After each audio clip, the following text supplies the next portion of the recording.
At first glance, it looks simple. A cluster of islands on the edge of Europe. Small on the map, neat, compact. The kind of place you assume you could pop across in a long weekend, tick a few boxes, and be home by Sunday night. And then the plane lands, and the assumption collapses almost immediately. Because this is the moment many Americans discover something quietly unsettling.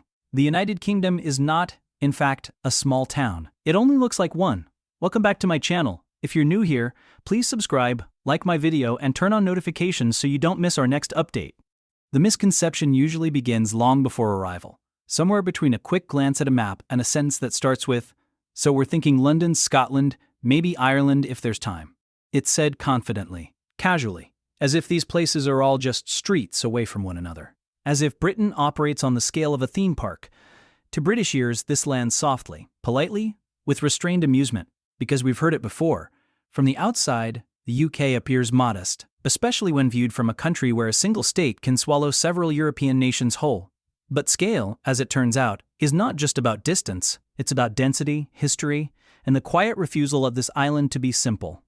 The realization usually begins in London, a sensible starting point. A global city, familiar landmarks, red buses, the Thames winding through centuries like it's in no particular hurry. Americans arrive prepared for something quaint, maybe charming, possibly old-fashioned. What they get instead is a city that doesn't pause for them. London doesn't behave like a capital of a small country.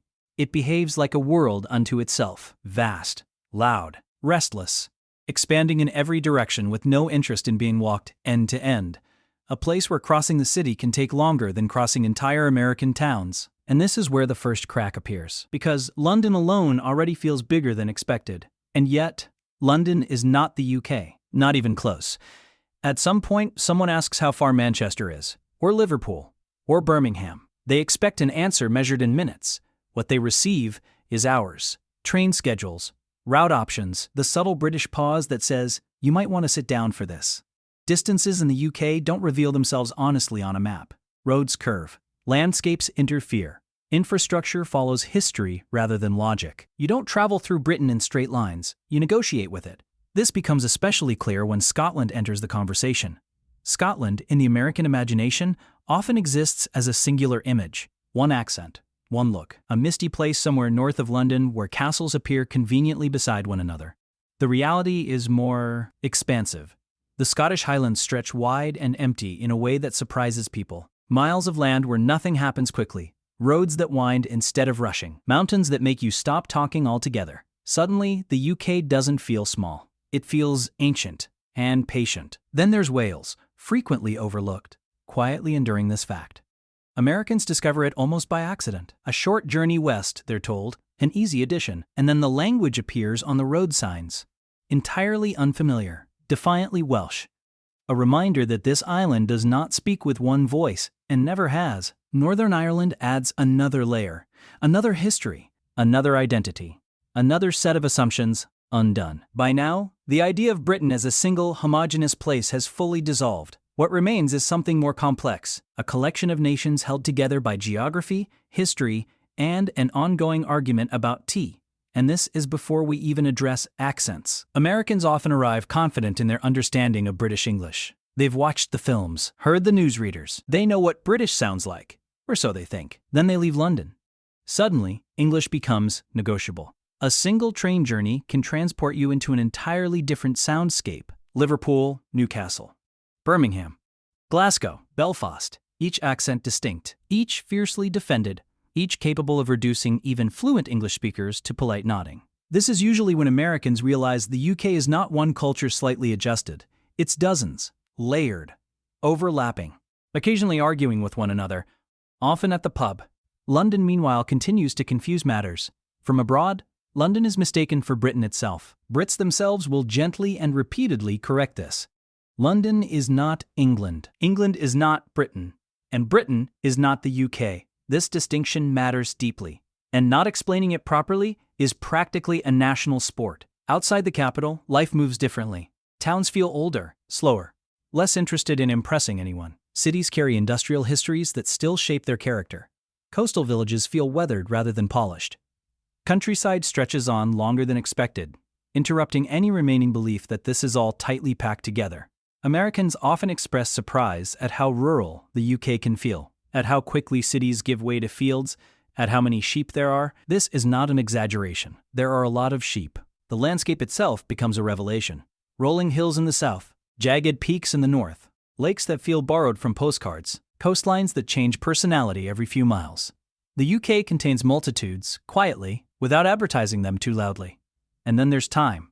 British time is not American time. A 2-hour journey is not just up the road. A weekend is not enough. And trying to do Britain efficiently is a mistake many only make once.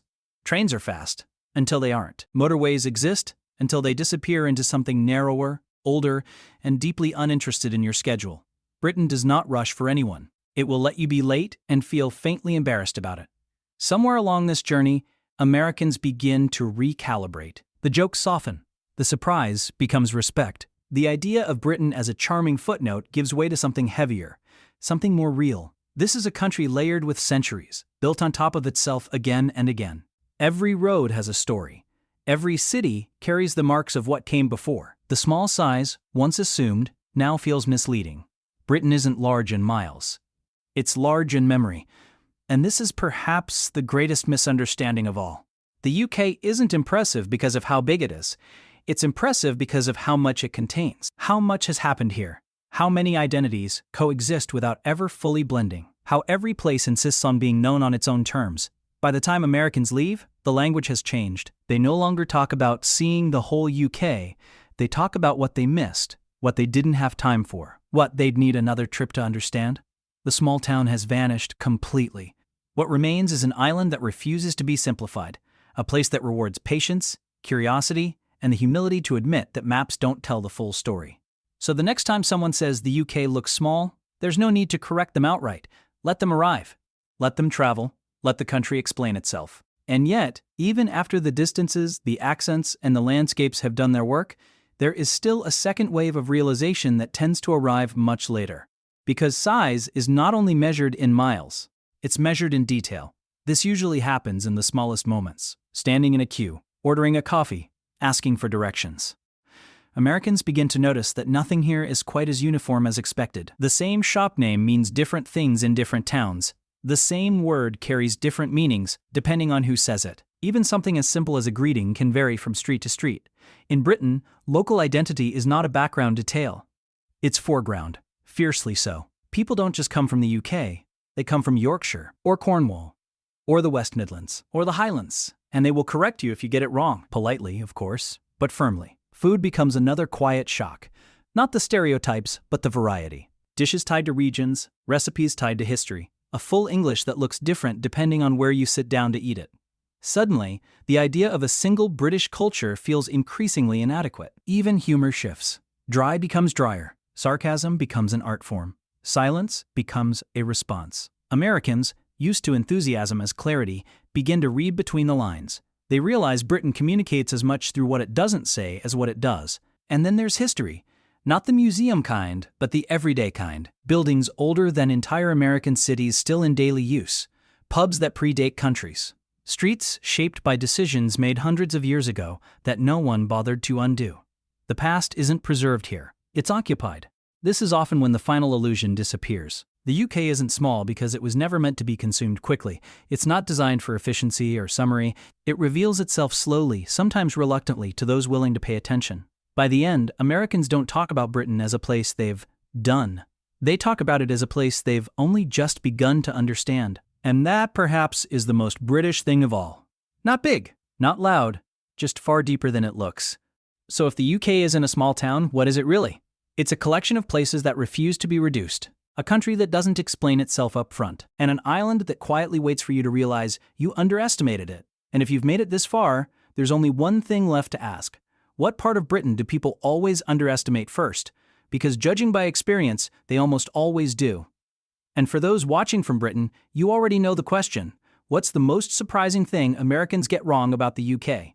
Because the list, as we've seen, is anything but small.